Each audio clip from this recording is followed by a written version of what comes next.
like, thank you, but that's not the answer I'm looking for. Sometimes they yell out, Staten Island is famous for hot dogs. And I'm like, wow, you're obviously retarded.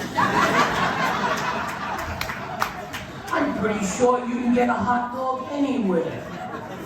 Never has anyone been sitting around going, I want a hot dog, why don't we go to Staten Island? Everyone knows they have the best hot dogs in the Russian net course market. That's never been fucking said ever. They're taking Coney Island. And sometimes they yell out, does anybody know what Staten Island is famous for? They yell out the zoo. And right there I know they've never been to the Staten Island Zoo. We have a zoo. But had they been there, they would never describe it using the word famous. I went as a kid on a class trip. It was okay, I guess. I was little. Then I took my children, and I saw it through the eyes of an adult. And I realized the Staten Island Zoo has one animal. It's a dog. They just dress it up like different things.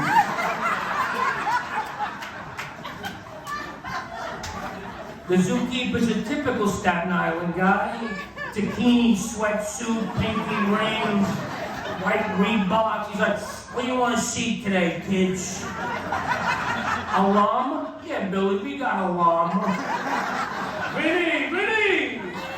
Put the llama head on the dog for the kid.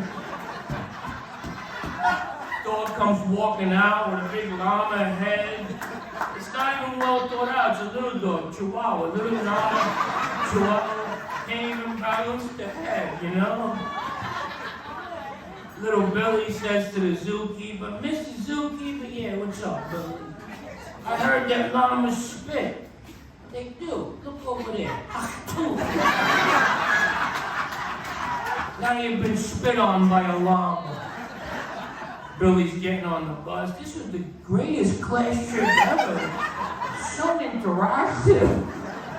Anybody have a napkin? It felt so real. It looked like the guy, but it was a llama. World's largest landfill. It's in the Guinness Book of Records. I know it's been closed for a dozen years or so, but when it was open, and I lived here, and it was an active landfill, they treated us like idiots, didn't they? Because they put hills around the dump and pretty evergreen trees every few feet. Like that was going to fool us like a car freshener.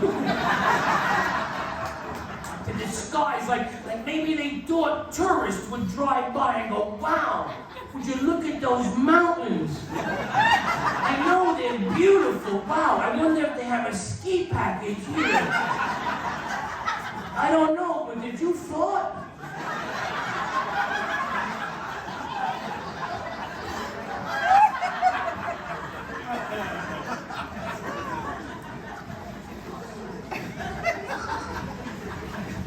Now, like some of you transplants, I'm sure, I spent the other part of my life in Brooklyn, and Brooklyn is a place, thank you. Yeah, if you're originally from Staten Island, you have 4 teeth and overalls, but we killed all of them. Everybody else is from Brooklyn, and Brooklyn is a place known for having its own culture, right? Its own language. Its own dichotomy. I grew up around these guys that hang out on the street corner outside the cafe all day, you know. They smoke cigarettes, you know. They have their own language. No matter what the emotion, they just change the tone of it.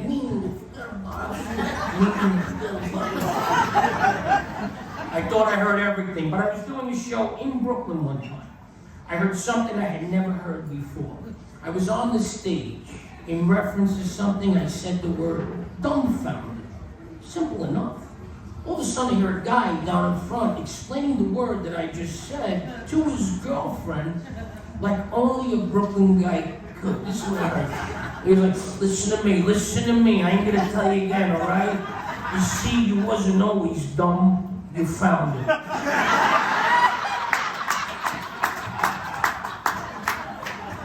I swear to God, you'd be nothing without me. You're walking along, you're smart, right? Then you found the dumb found it. Get in the car, you embarrass me. From all these people, I can't take you. I live in the suburbs of New Jersey now. Don't boo me, don't boo me, it wasn't my idea. I told you I'm married to Lucifer.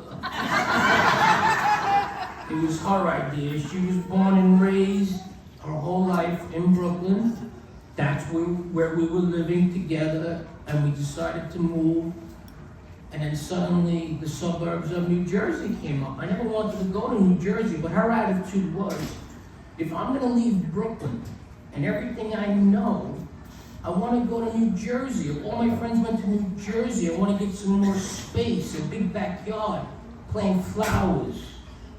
And here we are. Now every day, I go in that big backyard and I think, who's gonna mow this shit? But my second thought is, where am I gonna bury the bitch for taking me?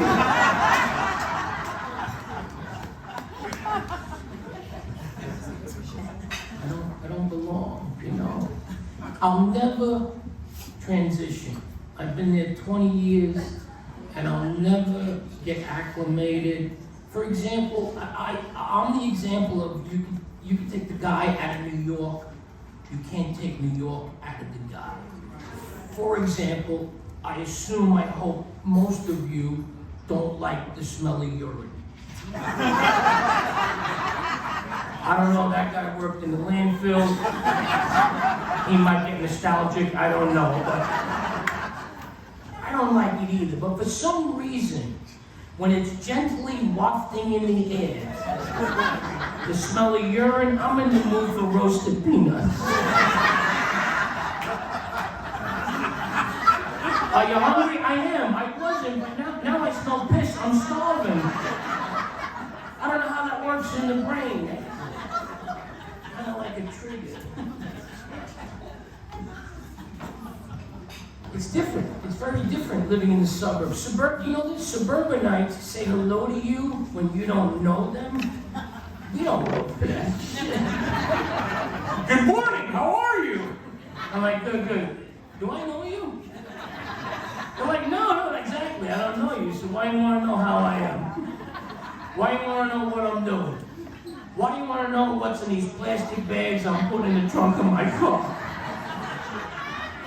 I think the best course of action here is you turn around, you didn't see me, and I don't fucking hit you with a bat. How does that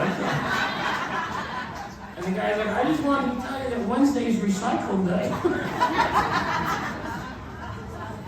You can't take us outside of our environment. We freak out. We don't know how to handle it.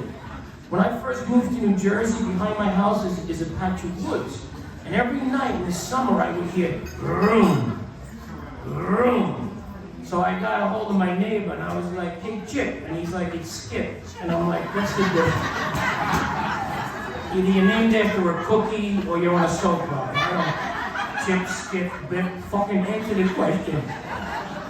Tell me about these race cars in the woods. He's like, what race cars? Like, I don't know, every night I hear vroom, vroom. He goes, oh, you must mean the bullfrogs. And right away I was like, you making fun of me? I was like, if I stick a bullfrog up your fucking ass, would you like that? You wouldn't like that, would you? Chip, bip, skip. You're better off staying right here on a little island with a traffic light every 6 feet. And a camera every 8 feet. Just people driving fucking Escalades getting mad, God forbid. You don't go when the light has been green for 1 millimeter of a tenth of a second of a second. Stay right here with your 1,500 square feet and think you're fucking rich. Don't move. And follow Scott off the ends of the fucking earth. Everybody got quiet on that one. Okay. I'll move on. get a little more intense now, a little more serious, a little more personal. If you came in here tonight with any problems, anything on your mind, you're gonna listen to me now, and you're gonna leave feeling a lot better about yourself. You're gonna be like, wow, I had some shit, but thank God I'm not here. He should really do a hard right on the outer bridge on the way home and fucking end it. Just like in It's a Wonderful Life.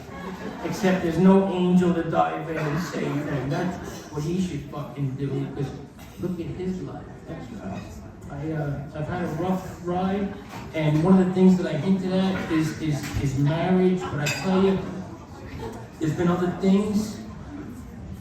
I've had all kinds of surgeries and car accidents. I'm not here to complain, but I can tell you that when you're in a marriage, for example, and things start to go south or sour, most people either cheat, which I highly recommend, or... No, that's the way to go. That is the healthiest fucking choice. Just cheat. Cheat and then watch Jeopardy together like nothing happened. But every once in a while, couples stay together and they don't cheat and they find different interests. In New Jersey, men become volunteer firemen. They risk their lives for no salary. That's how bad they want to get out of the house. I will walk into a burning building rather than spend another night with you.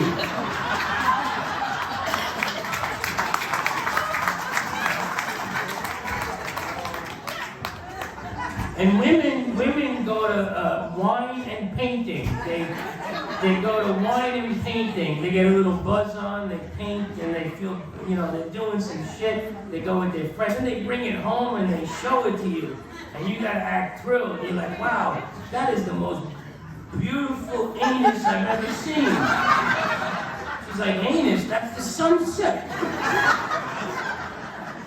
That looks just like my anus. I thought you brought my colonoscopy with you. She hangs it in the bedroom at sunset, and every night you gotta stare at it, and now your ass is itching. It's fucking awful.